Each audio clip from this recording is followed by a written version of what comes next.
We're going to have our next presentation on firearms. We're going to start with pros. Please give everybody a warm welcome.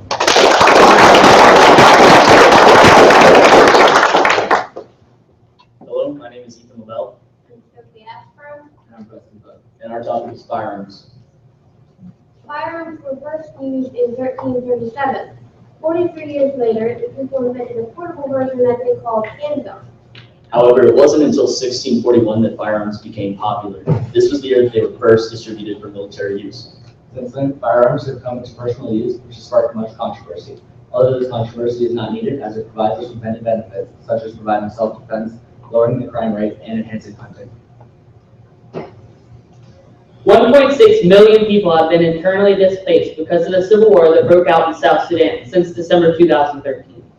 The civil war, like every modern war, has affected its citizens in some way because of the use of firearms. This picture shown above is just one of these effects. Firearms originated in China during the start of the Ming Dynasty. To further increase their accuracy, in the 1400s, matchlock guns were created so that the shooter could have both hands on the weapon. In 1630, the flintlock was created and then remained unchallenged until the creation of the percussion cap in 1807. The final major advancement of firearms is the creation of the cartridge in 1840. This is still used today. The history of firearms has changed and has negatively impacted society. Therefore, the new South Sudan government should not give every family a weapon because more guns cause more deaths, high-clip magazines increase the risk of mass murder, and firearms are hard to control, even with laws.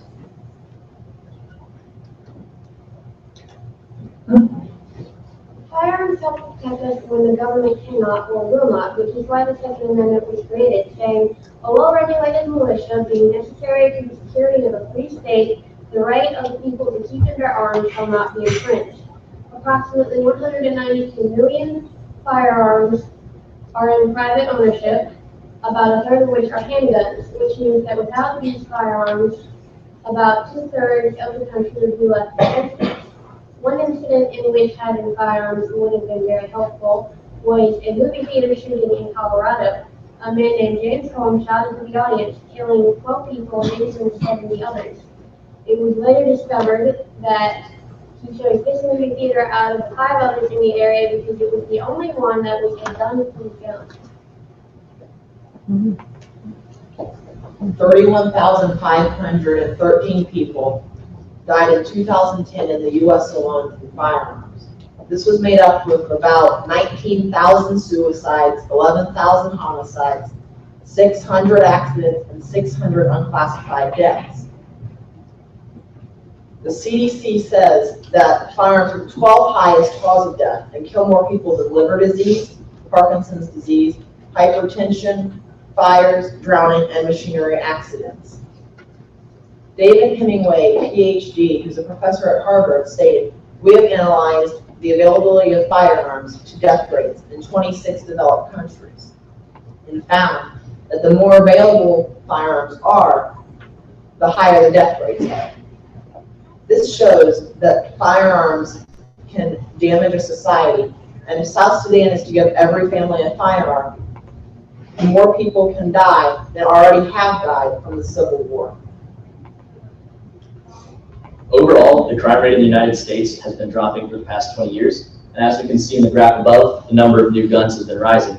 So therefore, we can see a direct correlation with the decline in the crime rate and the rise in the number of guns.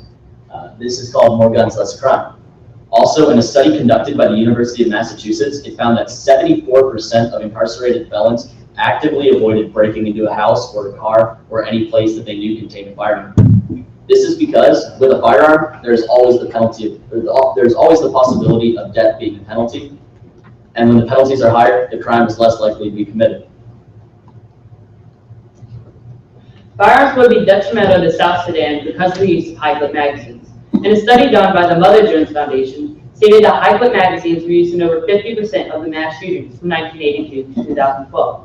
This shows that high-clip magazines are only used when a person wants to hurt or kill multiple people. In another study done by the Everytown Foundation using FBI's research, came to the conclusion that when high-clip magazines are used, the death rate is increased by 63% and the injury rate by 156%. If you were to do this in a movie theater and you only had a handgun, you might only kill 6 people and injure 12. But with a high-clip magazine, you could raise the death rate to 10 people and the injury rate to 31 people. A high-clip magazine was used in the Colorado movie theater shooting, as seen above, and it killed multiple people. So because the majority of weapons available in South Sudan are assault rifles, which are fitted with high-clip magazines, it would be detrimental to South Sudan to give firearms to every family because it increases the risk of mass murder. Approximately 3 out of 4 of all firearm owners use their firearms for game. The law of supply and demand says that when supply is high, demand is low, and so are prices. So if we decrease hunting by that much by not using firearms, the prices of many foods would skyrocket. Furthermore, firearms help keep stability in the environment. Humans are at the top of the food chain, so if we were to stop hunting, then our prey population would increase dramatically. A good example of this is the Yellowstone National Park, when the government killed all the wolves in the population as they were considered a nuisance species. When this happened, the elk's population skyrocketed and all the elk's prey diminished. Many elks died as the supply of food was not enough to keep the stability of the population. It wasn't fixed until wolves were reintroduced into Yellowstone Park, and it's still being fixed today. The use of firearms in South Sudan has caused an overall negative impact on the people living there because no amount of laws can control guns. There have been countless attempts to control the use and trafficking of firearms, with laws like the Gun Control Act of 1968 and the National Firearm Act of 1934, but there has been no success. People have been able to find ways around the laws and ways of breaking the laws without being caught. For example, the United States Violent Crime Control and Law Enforcement Act of 1994 states that it is unlawful for a person to manufacture, transfer, or possess a semi-automatic assault weapon. Even though what this law clearly states, manufacturers found a way around it. They realized it was still legal to sell the weapon as long as it was created before the law was officially passed. This led to businesses selling the weapons at large and allowing dangerous firearms in the hands of civilians who may not know how to properly use them and could use them to stop them being harmed. Without effective laws to protect people from the carnage of firearms, civilians should not be allowed to be armed in South Sudan or anywhere else in the world.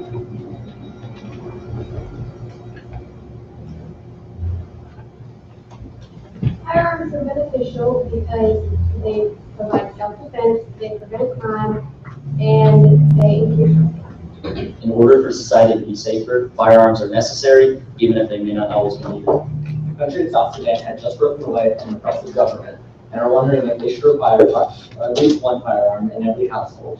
With research that we've done, we can see only positive effects with providing firearms to every household in Sudan. And not only will it help them defend against the oppressive government, but it will make the country itself safer. In conclusion, firearms would have a detrimental effect on the society of South Sudan due to more firearms causing more deaths, high-clip magazines increasing the likeliness of mass murder, and the inability to control firearms. This is just one example of a negative effect caused by firearms. This was the evacuation of the Sandy Hook Elementary School after a shooting which killed 26 people and included 20 children.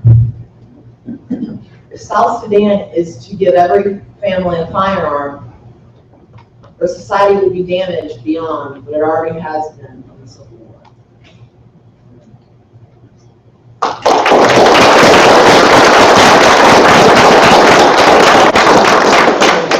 Questions for your side? What was your view on this topic before, and what was your view on it after the project? Me personally, I have grown up around firearms all my life, and I loved them beforehand, and I still do. This has really hurt my feelings. Well, I really didn't know that much about firearms before I started this, but I mean, hunting and recreational use is great, but if there's no way to control that, and there hasn't been a way to control that, as we see with the homicides and the suicides, then I would consider myself against firearms.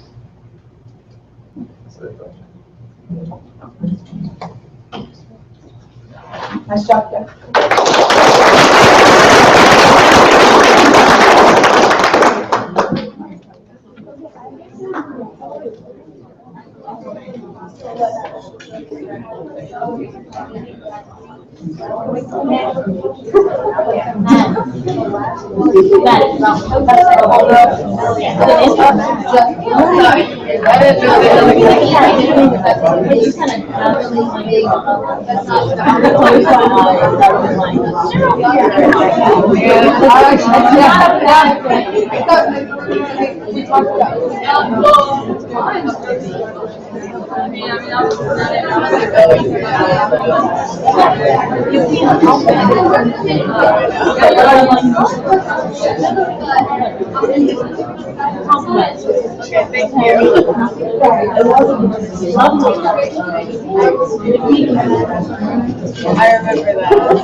Now.